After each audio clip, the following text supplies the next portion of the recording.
annually, where we describe our assessment of the safety performance at any point for the prior year. And we also have a time of questions and answers. We recognize that there's very high interest in the Indian Point units, and often given the event in Japan, and because of that, we've modified our meeting agenda here tonight to give the most time we can to the questions and answer session.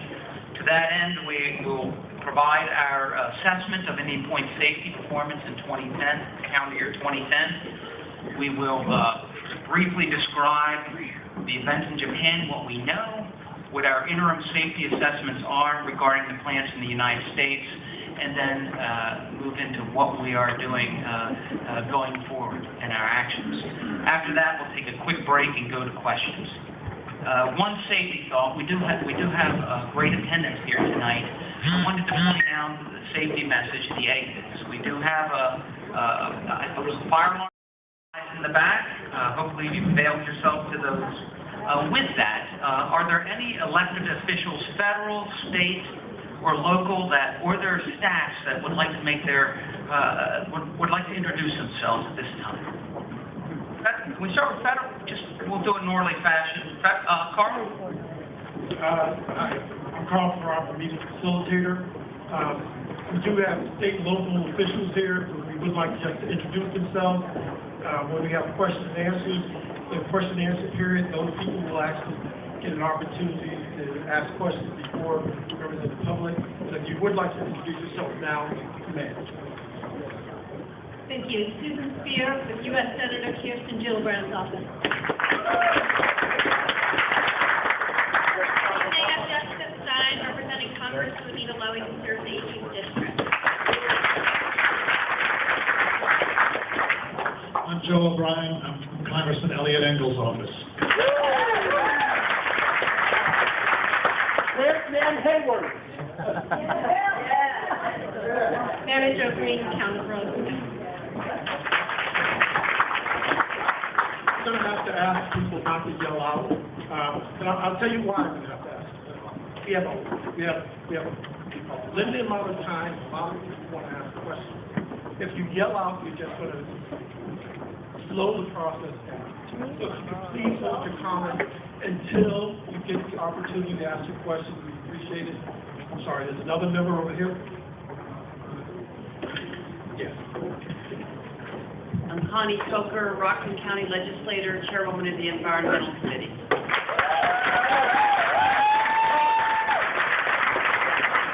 Any other state or local officials? Yes. Well, kind of close for our town. Thank you. Over here. Sorry.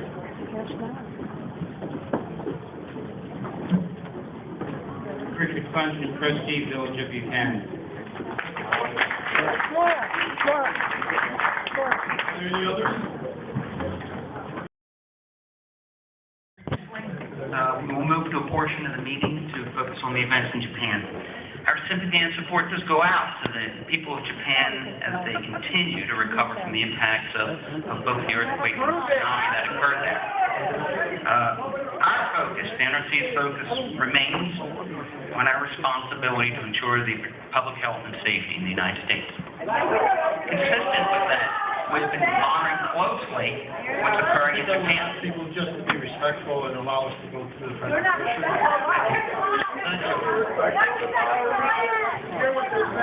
Can I get everyone's attention for 1 second, please? This isn't going to work. What about the environment? Hold on for a second. If you don't allow them to speak, you won't get the opportunity to speak. Because we will not continue with the meeting if you do this. Now, you have to let them get through the presentation, and then you'll get your opportunity to come over to the microphone and make a statement or ask any question that you want.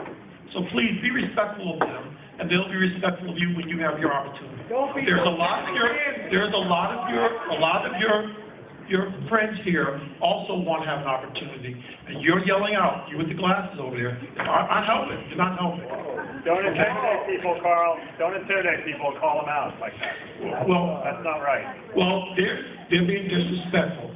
So we need you to respect us just like we're respecting you. Thank you. Do you want us to go on with the meeting? Why don't you shut the plant down? Do you want us to go on with the meeting? You're not your kid. Don't be so thin-skinned. Do your thing. This isn't an election. I'm going to give it one more try. Give it one more Okay. try. Next slide, please. Here's what we know. On March 11th, a magnitude 9.0 earthquake struck about 150 miles off the east coast of Japan. According to the U.S. Geological Survey, this earthquake was the fourth largest in the world since 1900 and was the largest ever recorded in Japan. The earthquake resulted in a tsunami that exceeded 32 feet in some locations as reported by the Japanese Nuclear Industrial and Safety Agency. Next slide. Sorry, ma'am. Next slide. Immediately following the earthquake, the reactors at Fukushima Daiichi Units 1, 2, and 3 automatically shut down or scrambled. Units 4 through 6 were already shut down in previously scheduled outages.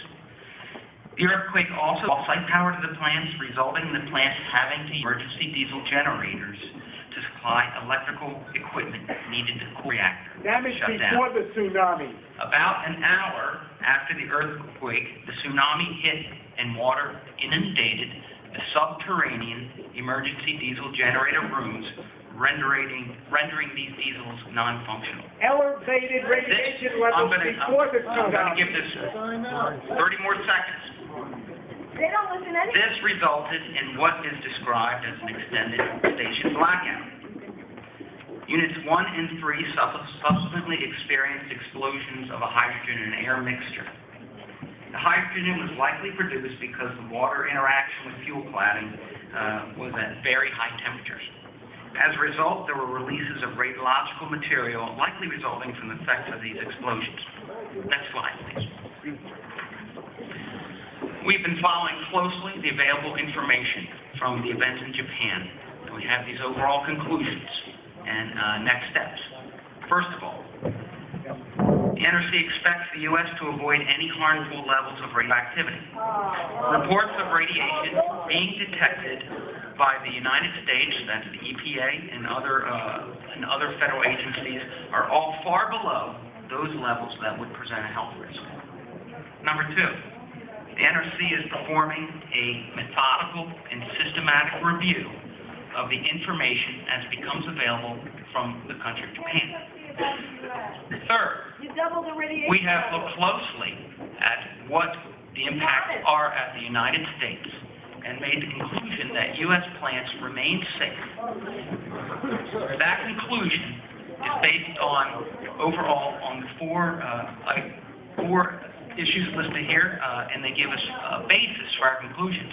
As we continue to do our methodical and systematic review of the events, we will continue to reassess the safety of the U.S. plants and take action as necessary. Those include, first, that plants are required to be designed in the U.S. to withstand the most significant natural events at their site. Number two, Yeah, I think if you just give us 10 to 15 minutes, we finish with this presentation, and we will be able to allow you to ask questions. If you continue